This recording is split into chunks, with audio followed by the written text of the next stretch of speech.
O segundo livro dos Reis, capítulo 10. Na cidade de Samaria moravam 70 filhos do rei Acabe. Jeú escreveu cartas e as mandou às autoridades da cidade, aos líderes e às pessoas que tomavam conta dos filhos de Acabe. A carta dizia assim: vocês estão encarregados de tomar conta dos filhos do rei e têm carros de guerra, cavalos, armas e cidades cercadas de muralhas. Portanto, assim que receberem esta carta, escolham o melhor e o mais capaz dos filhos do rei, ponham no trono do pai e lutem para defendê-lo. As autoridades de Samaria ficaram apavoradas e disseram: como poderemos ir contra Jeú, se nem o rei Jorão, nem o rei Acasias conseguiram fazer isso? Aí o oficial encarregado do palácio e o oficial encarregado da cidade, junto com os líderes e as pessoas que tomavam conta dos filhos de Acabe, mandaram a Jeú esta mensagem: nós somos os seus criados e estamos prontos para fazer tudo o que o senhor disser. Porém, não vamos colocar ninguém como rei. Faça o que achar melhor. Então Jeú escreveu outra carta em que dizia o seguinte: se vocês estão do meu lado e estão prontos para seguir as minhas ordens, tragam as cabeças dos filhos do rei Acabe para mim, aqui em Jezreel, amanhã, a esta hora. Os 70 filhos de Acabe moravam com os principais cidadãos de Samaria que os estavam criando. Quando receberam a carta de Jeú, os líderes de Samaria mataram todos os 70 príncipes. Depois puseram as cabeças deles em cestos e as mandaram para Jeú em Jezreel. Foram contar a Jeú que as cabeças dos filhos de Acabe haviam sido trazidas. Então Jeú ordenou: façam com elas 2 montões no portão da cidade. E deixe que fiquem lá até amanhã cedo. Ele saiu de manhã, foi até o portão e disse ao povo que estava ali: fui eu que fiz uma revolta contra o rei Jorão e o matei. Vocês não são culpados disso.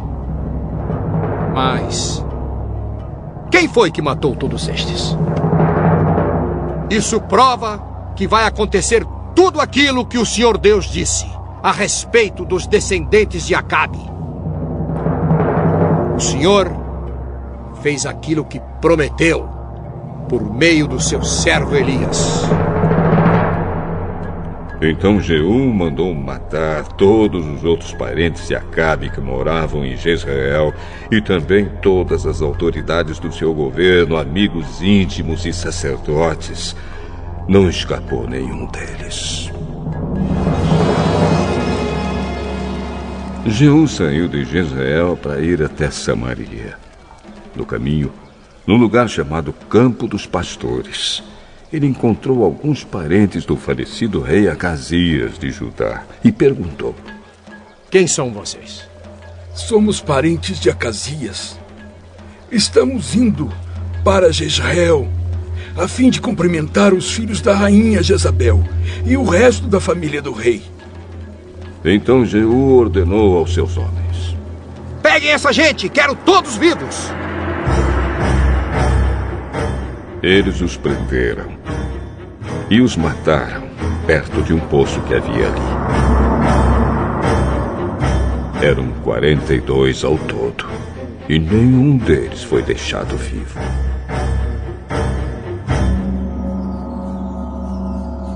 Jeú saiu dali e no caminho encontrou-se com Jonadab, filho de Recabe, que havia ido falar com ele. Jeú o cumprimentou e disse: Será que nós dois estamos pensando do mesmo jeito? Sim. Então, me dê a sua mão. Eles apertaram as mãos. E Jeú ajudou Jonadab a subir no seu carro de guerra. Jeú disse: Venha comigo e veja você mesmo como sou dedicado a Deus, o Senhor. E Jeú o levou no seu carro para Samaria. Quando chegaram lá, Jeú matou todos os parentes de Acabe. Não deixou nenhum vivo, conforme o Senhor tinha dito a Elias que ia acontecer. Jeú reuniu o povo de Samaria e disse: O rei Acabe serviu pouco o Deus Baal, mas eu servirei muito. Portanto, reúnam agora todos os profetas de Baal, todos os seus adoradores e todos os seus sacerdotes. Que não falte nenhum, pois eu vou oferecer um grande sacrifício a Baal. E quem não vier será morto.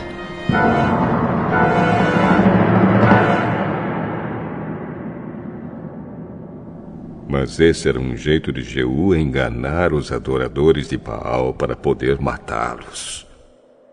Então Jeú deu a seguinte ordem: Anunciem um dia de adoração em honra do Deus Baal.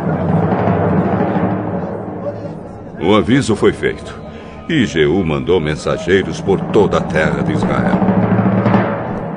Então vieram todos os adoradores de Baal. Não faltou nenhum. Eles entraram no templo de Baal, que ficou completamente cheio. Então Jeú mandou que o sacerdote encarregado dos mantos sagrados trouxesse os mantos e os entregasse aos adoradores. Depois disso, Jeú entrou no templo com Jonadab, filho de Recabe, e disse às pessoas que estavam ali: Vejam bem que somente adoradores de Baal estejam aqui, e que nenhum adorador de Deus, o Senhor, tenha entrado, hein?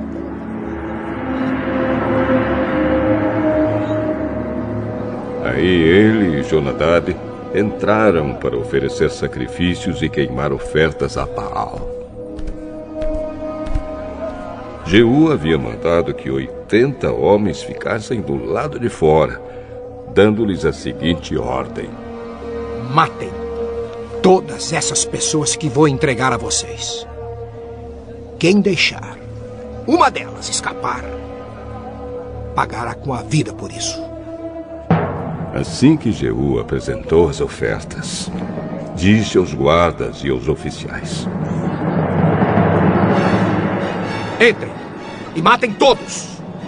Não deixem que nenhum escape. Eles entraram com as espadas na mão. Mataram todos e jogaram os corpos para fora.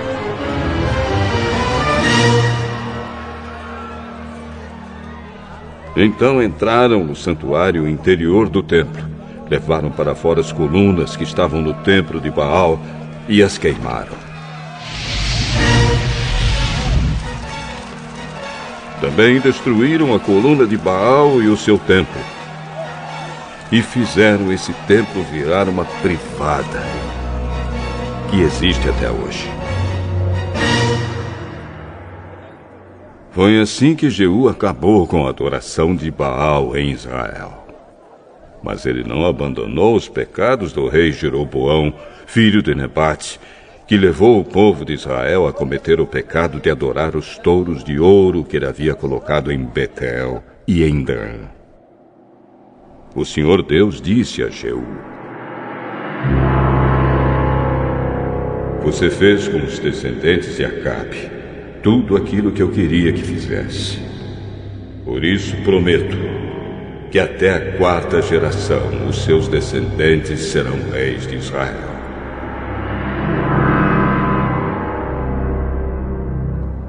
Mas Jeú não obedeceu de todo o seu coração à lei do Senhor, o Deus de Israel, nem abandonou aqueles mesmos pecados que Jeroboão havia feito o povo de Israel cometer no passado.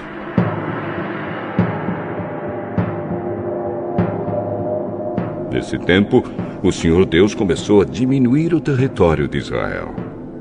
O rei Hazael, da Síria, conquistou todas as terras israelitas que ficavam a leste do rio Jordão, até a cidade de Aroer, no rio Arnon, no sul.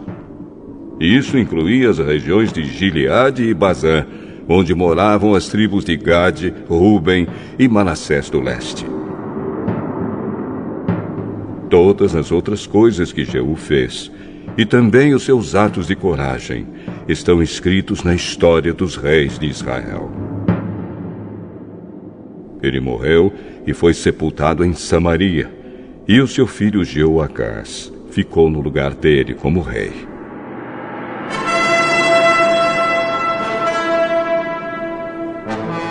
Jeú governou 28 anos em Samaria como rei de Israel.